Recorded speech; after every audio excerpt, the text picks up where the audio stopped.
Hi friends, welcome to Lalitha channel. Chicken fry curry అండి. Half KG chicken తీసుకొని బాగా clean చేసుకొని తగినంత సాల్ట్ వేసుకొని నెక్స్ట్ ఏమో 2 టేబుల్ స్పూన్ కారం వేసుకొని 2 టేబుల్ స్పూన్ అల్లం వెల్లుల్లి పేస్ట్ వేసుకొని half teaspoon garam masala powder వేసుకున్నామండి. నెక్స్ట్ ఏమో హాఫ్ కప్పు పెరుగు వేసుకొని బాగా మ్యాగ్నేట్ చేసుకోవాలండి.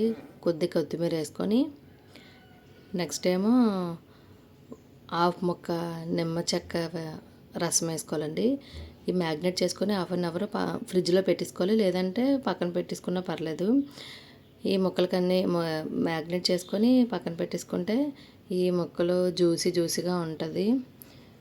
ఈ ముక్కలకి బాగా ఉప్పు కారం అన్నీ పట్టడం వల్ల టేస్ట్ బాగుంటుంది.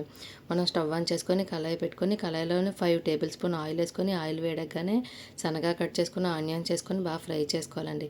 మన ఛానల్ సబ్స్క్రైబ్ చేసుకోండి, లైక్ చేయండి, కామెంట్ చేయండి ఫ్రెండ్స్.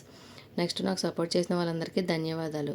ఒక టమాటా చిన్న ముక్కలుగా కట్ చేసుకొని ఫ్రై చేసుకొని ఈ రెండు ఫ్రై అయిపోయిన తర్వాత ఈ సైడ్కి తీసుకొని ఆయిల్లోని కరివేపాకు వేసుకొని చిటపటలాడేలాగా కరివేపాకు ఫ్రై చేసుకోవాలండి.